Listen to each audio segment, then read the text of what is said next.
Hey, as an in-home services company owner, you understand the value of having a top sales producer, a salesperson that has the highest NSLI. This not only drives revenue, but also alleviates the pressures on your business. Well, that's precisely what we aim to help you achieve.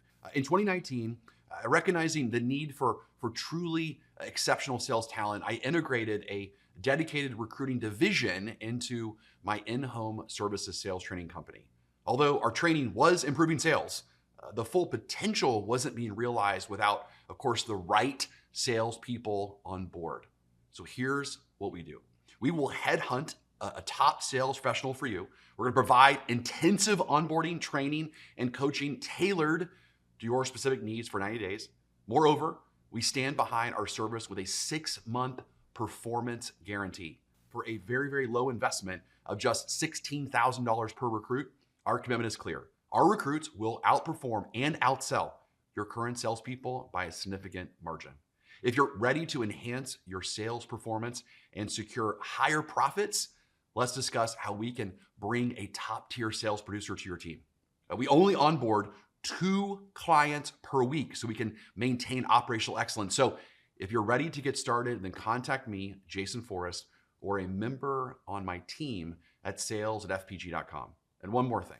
As a free gift to you, I wanted to share with you my Moneyball secrets to evaluate salespeople. This is exactly what we do when we recruit and what we've been teaching companies like you since 2006. So enjoy this next video as my free gift to you. We have trained 10,000 salespeople from around the world, and we have determined that there are these 5 core success factors that the top 20% have that you don't end up seeing in the bottom 80% of the sales force. Now, I didn't always know this. When I was in MBA school, I was taught by my professors to look for work experience as the key factor to determine if a salesperson was a great hire or not. This was later reinforced when I worked for a Fortune 500 company, and the HR department took me through my new hire manager orientation class when I was 25 years old, and they said, we only hire salespeople that have at least 3 to 5 years of industry experience. So I took that advice and I ran with it as the #1 criteria for who I hired. The problem I ran into was I started realizing that sometimes I hired people with industry experience that ended up being top salespeople for me, but a lot of the time, those salespeople that had industry experience and even awards on their resume, such as President's Club winner, didn't always correlate to the same success when I hired them for my company. So if it's not industry experience, then what does predict if a salesperson is going to be successful? And why were my MBA professors and the HR training I went through wrong? In this video, I'm going to share with you what I believe are the 5 core success factors that I look for at FPG. And this is after 20 years of recruiting, training, and coaching salespeople from around the world. I have seen my share of those that I really believed were going to be great. And of course, they failed. And those that I wasn't so sure about that surprised the heck out of me and became a top sales producer. So for those who don't know me, I'm Jason Forrest, CEO of FPG.com, where we recruit, train, and build the best sales teams who want to be known for as having the best sales experience in their industry. I do these videos because I don't want you to waste your money on bad sales advice. So I want to offer you advice that's better for free. All right, since we are a sales recruiting company, our clients are giving us their money because they either don't have the time or the skills to recruit a top salesperson for them. At the same time, they put their trust in FPG to help them find a salesperson that starts selling fast. Look, I understand this level of trust that is given to us because I have been there when I have to have salespeople start selling fast to help turn my company around to become profitable. Look, the stakes are very high when it comes to recruiting the wrong salesperson. If it's done incorrectly, then it can hurt the company's brand reputation, company morale, profitability, renewals with existing clients. I have seen companies mess this up so many times, and it ends up taking them close to 12 months to turn things around. So I had to figure it out.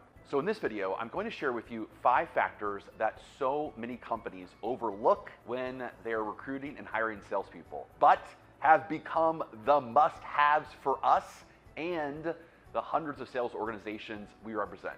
And by the way, we only work with the top sales companies in each of their industry. So let me share with you how I first figured this out. So I'm watching this movie, Moneyball. Yes, I should have read the book, but I watched the movie instead. This movie is based on the true story of the Oakland A's 2002 Major League Baseball season. Billy Beane was the general manager and needed to break the rules of scouting baseball players because his player hiring budget was $40 million, but the Yankees had a budget of $126 million, and it was impossible to ever beat the Yankees with 1/3 of the hiring budget, unless, what a great word, unless, he found a different way to value players. So he used a concept called sabermetrics, which gave him a new advantage by valuing players that other teams undervalued, which meant he could get great players at a discount. At the same time, Major League scouts would value players based on surface traits like how fast they were, how good looking they were. Yeah, that was one of the traits. Could they hit a home run? Could they steal bases? And this was crazy, but yes, did they have an attractive girlfriend? For some reason they thought that an attractive girlfriend, they were more confident. I don't know. By looking through the lens of mathematics, Billy Beane realized those traits were not predictive indicators that meant a new recruit would become a successful baseball player. He realized that teams were overvaluing these surface traits, but in the end, what really mattered was could they get on base. Even if the player bunted and got on base, that player was more valuable than the players who would occasionally hit home runs that everyone loved to see, but they barely got on base. So in that 2002 season, the Oakland A's and the New York Yankees both achieved 103 wins, which is crazy. But the Yankees paid $1.2 million per win, and the Oakland A's only paid $388,000 per win. Billy Beane was the pathfinder that forever changed baseball. Every team since that season has copied the Oakland A's recruiting strategy. So while I was watching this movie, I realized that I was doing the same wrong things that professional baseball scouts were doing to overvalue players. I was just doing it to overvalue salespeople. And the biggest one I was locked onto was industry experience. So right now, I want to share with you, after analyzing thousands of salespeople from around the world and then narrowing them down to a sample of 100 top producers that we call Coachable G.U.M.Ps. Yes, inspired by my last name, Forrest, of course. There's these 5 core traits that make them the best in their industry. And again, this is regardless of their professional appearance, age, outward energy, or of course, industry experience.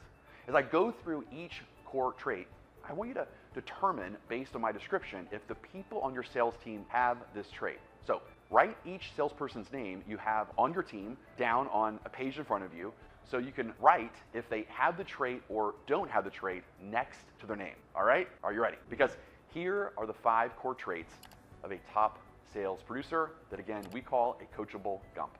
The first factor of a top sales producer is, are they coachable? See, being coachable is when the sales manager gives advice or direction on how to move the sale forward or a specific strategy to execute the salesperson, and the salesperson, of course, says, look, I'll try it and let you know how it goes. The one who is not coachable will have 100 questions and what ifs before they execute, such as, hey, Jason, have you thought about blank, or are you sure this is going to work and not be a waste of time? When the salesperson isn't coachable, the sales manager has to use up a lot of internal energy and time to persuade the uncoachable person to try something new. So right now, I want you to write next to each name of your sales people a big C next to the person that is coachable, a little c if they are kind of somewhat coachable, and don't write a C next to their name if they are not coachable. All right, the next factor of a top sales producer is, are they goal-oriented? See, being goal-oriented means the salesperson knows their sales pipeline without being asked. They're always clear on their sales targets and their strategy on how they're going to move their next deal forward. When the salesperson is not goal-oriented, you have to come to them and say, hey, can you tell me what you have in your pipeline and what your forecast is for the month? And of course they say, oh, yeah, can you give me to the end of the day? oh crap, I need to get into my CRM to pull a report. Hey, can you reset my CRM password? Because I can't really get in. All right, so now, right next to your salesperson's name, a big G if they're goal-oriented, a little g if they're kind of goal-oriented, or no G if they don't know their CRM password. All right, the third factor of a top sales producer is they're unleashed of sales excuses. Excuses such as, look, people aren't buying right now because of the interest rates or the economy, or I got this COVID thing, or you know what, I'm afraid if I don't discount the price, I'm gonna lose the sale. Or if I close too hard, I'm gonna push the prospect away. So I'm gonna give a little space. So right now, next to your salesperson's name, write a big U if they are unleashed of excuses, or a little u if they're sometimes unleashed but do have a few excuses. And of course, do not write the letter U if they do have excuses for why they are not closing deals. All right, the fourth factor of a top sales producer is they are internally motivated. Now, motivation is not outward energy in all situations. I've many times had biases that a salesperson had energy at the interview, but didn't end up having motivation. See, motivation in this context is how much of their internal drive are they going to give to moving sales forward for you versus competing priorities that they have outside of work. For example, I remember I hired a salesperson one time that I thought was going to crush it for me, but soon realized that he had 2 other side hustles going on that spread his motivation too thin. He interviewed perfectly, of course, based on his enthusiasm, but if I would have dug deeper, and I should have, I would have soon realized that wasn't going to be all in with me. Like, he wasn't going to give me all of that energy. So now, next to your salesperson's name, write a big M if they have lots of drive and they give that motivation to selling for you and not any side hustle. Write a little m if they are somewhat all in but do have outside distractions such as home problems or side hobbies or kind of personal distractions. And lastly, do not write a M if their mind is always thinking about too many things outside of the sales job.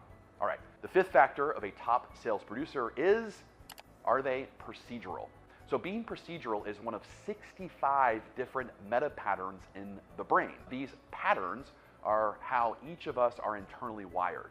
A procedural-based salesperson loves following predictable processes that lead to predictable results. They're all about a certain routine, and they know if they follow that routine, they're going to win. The opposite of this is an option-based salesperson. An option-based salesperson, which of course I call a Rambo, refuses to follow a sales process and will tell you that every customer is different, so what's the point? They're also very difficult to train on a system or a process as well. So, is it possible for an option-based salesperson to be successful? Yeah, of course. But the problem is they're not consistent, and you can't depend on their results. You will never know if they're going to have a great month or a horrible month because they don't follow a process. So, right now, right next to your salesperson's name, a big P if they are procedural, a little p if they are somewhat procedural, and do not write a P if they are option-based. All right, there you have the 5 core factors that make up the top 20% sales producers in the world. Again, they're called Coachable G.U.M.Ps. So, how did you score? Do you have anyone on your team that is a all-in Coachable G.U.M.P? If you do, are they your top producer? And if they are your top producer, did they come with industry experience or not? In most cases, when I do this exercise, most Coachable G.U.M.Ps did not come with industry experience, but the ones on the team with industry experience are not Coachable G.U.M.Ps and therefore are not top producers. Look, I know I should not get caught up in the should-haves of my past mistake, but it's amazing how many mistakes I made in my early years, not hiring Coachable G.U.M.Ps and instead locking on to the must-have industry experience that I was taught so early on. So, my hope is for you that you learn from the mistakes that I have made, along with the thousands of hours of research that my team at FPG has used to come up with our Moneyball of sales recruiting. May you stop hiring salespeople based on the surface qualities that don't matter, but instead start hiring salespeople for the 5 factors that predict a future high sales producer for you. Just imagine if you had 5 more Coachable G.U.M.Ps than you do right now. how many more sales would your company be earning? How many more employees could you employ with that increased sales revenue? And most importantly, how many more businesses and lives could you improve through your products and services with just more coachable G.U.M.Ps? Until next time, this is Jason Forrest. Push yourself to become a better version of you.